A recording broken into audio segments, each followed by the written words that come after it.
Hello everybody, this is Brother Benedict Joseph from the Franciscan Friars, and I'm here to tell you about my extraordinary hobby, collecting carnivorous plants, the ones that eat flies.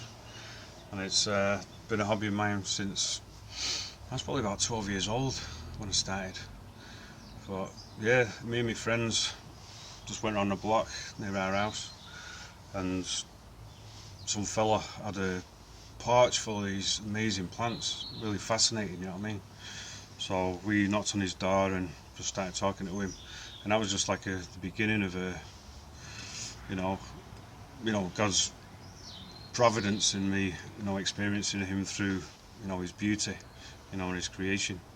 And I was just like amazed by these plants because they're just extraordinary, the colours and the shapes and the different sizes, so it's just like, I don't know, I was just blown away, by these amazing, creations from the Lord. These actually native to like North America, from the top of like Canada, like Montreal, all the way down to the Florida Panhandle, and right across like the Midwest, the north of America. So, but actually these have actually been naturalised in Offaly. So there's a bog in Offaly that's got like these Sarracenia purpurea. They're what happens is, I don't know if you can see into there, but there's like around here on the lip and on the hood, there's like, they have like a nectar, and it attracts the insects. But it's not just that. What we can't see is like ultraviolet. It sort of attracts the insects to the plant. I mean, obviously you can't see it, but there's something that really, to the fly and the bee, they really like get attracted to it. So it sort of, if these are like, if there's grass all around here, this would be like a flashing strobe, you know what I mean? It'd be like, wow man, I'm going for that.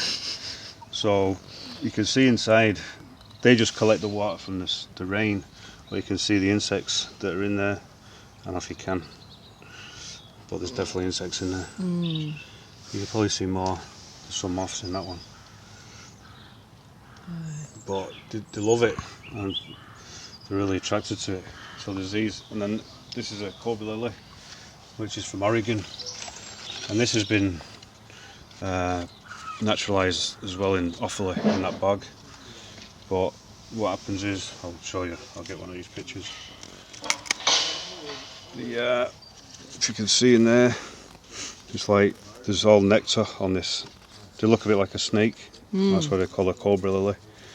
And this is dead, but when it's alive, there's like nectar all around here and all around the mouth. But inside, there's like a flange. So these windows on the top, you can see like pretty translucent. So the fly goes in and it sees these translucent windows. So it goes inside thinking, oh yeah, I'll get out here. But once it's in, it can't, because there's a flange around the mouth on the inside. So eventually it drops down and then gets digested by the plant, which is like actually enzymes that break down the plant.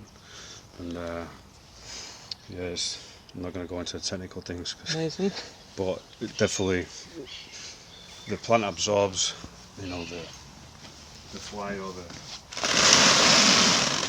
the insect. These are cool, man. There's a lot going on in here. A lot of beauty. So these are all in the same, most of these are in the same family. These are from like down in Florida on the Panhandle. They're beautiful colours. These are all Sarracenia leucophylla, or the white trumpet. Obviously you can see because of the white colours, but they're really, beautiful. The colours are so, really eye-catching. It really stands out. So if you're a fly, you want to take part in this. You know what I mean? You want to get involved. Here's your Venus flytrap, which is, I'll get one of these to close. It's like, it should be relatively quick. But they attract the insect as nectar along these, where the teeth are, all these hairs.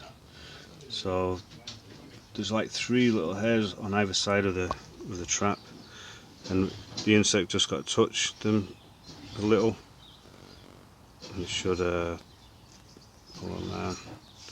Whoa. And it closes. Whoa. Whoa. Whoa. The Venus flytrap's from like North Carolina originally, but they're a beautiful plant. I mean, yeah, I like them. You can see they grow pretty crazy. The fly sitting on that one. Yeah. So it takes a few days for them to digest the fly. You know, they'll go like that's the one that closed. It'll close like that, and eventually it'll start moving like that. You know, the things, you know, the jaws will start going like this, so it's more sort of like this, and then fluids come through you know, this leaf, and then it slowly breaks down the plant, and it's like, this is like a bear trap, you know, just like, and it's very rare an insect will get out of it, because it's really strong, these things, no joke. So, obviously there's a lot of these characters, the shorter ones, these are like the ones outside, well, these ones are from like the Florida Panhandle. This thing, this monster is sticky, you know, and the flies get stuck onto it's called a sundew, and the flies get stuck on the tentacles, and it's just amazing how God has created these things because what they live in, what I didn't tell you before, you know, they live in like sphagnum peat soil or sphagnum moss, and the island's like full of it, you know, because you use it to burn fuel, you know, for heating and that, you know. But these things, because they live in nutrient poor soils, they get their nutrients from the insects that they eat.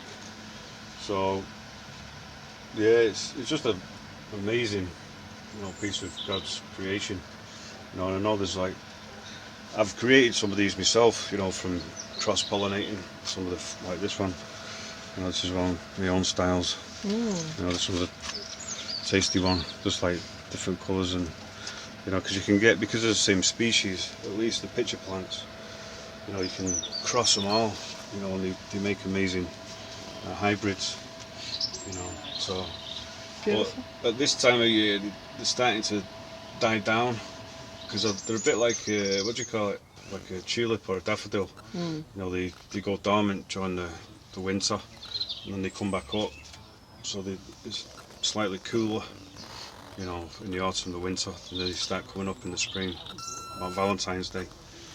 You know, here's more, you know, sundews, you know, ones from South Africa and Australia. You know, these are from America, Australian and South African. There's a lot of, these are native butterworts. You know, the flies get stuck on the leaf, it's like a sticky leaf. You know, you'll see them around here in the bogs, you know, so they're interesting. And I know what you're thinking. You're thinking, how the heck do these plants get flies? Well, I do open the door and I do save the bees. I mean, I'm not one for, I hate bumblebees getting trapped, because they're pretty stupid, bumblebees. I mean, they're beautiful creatures, but they're not the brightest characters in the world. So I've saved thousands of lives over the years, you know, with bumblebees. Do you rescue them out of the Yeah, park? I just rescue them out. Like I stick one of these down and just let it grab onto it, you know, and then it slowly crawls up and I pull it out, and then get it out. Well, they're nuts, those things. But flies and what do you call it? Wasps, forget about it, they're going down. You'll never see them again, bye. Whoa.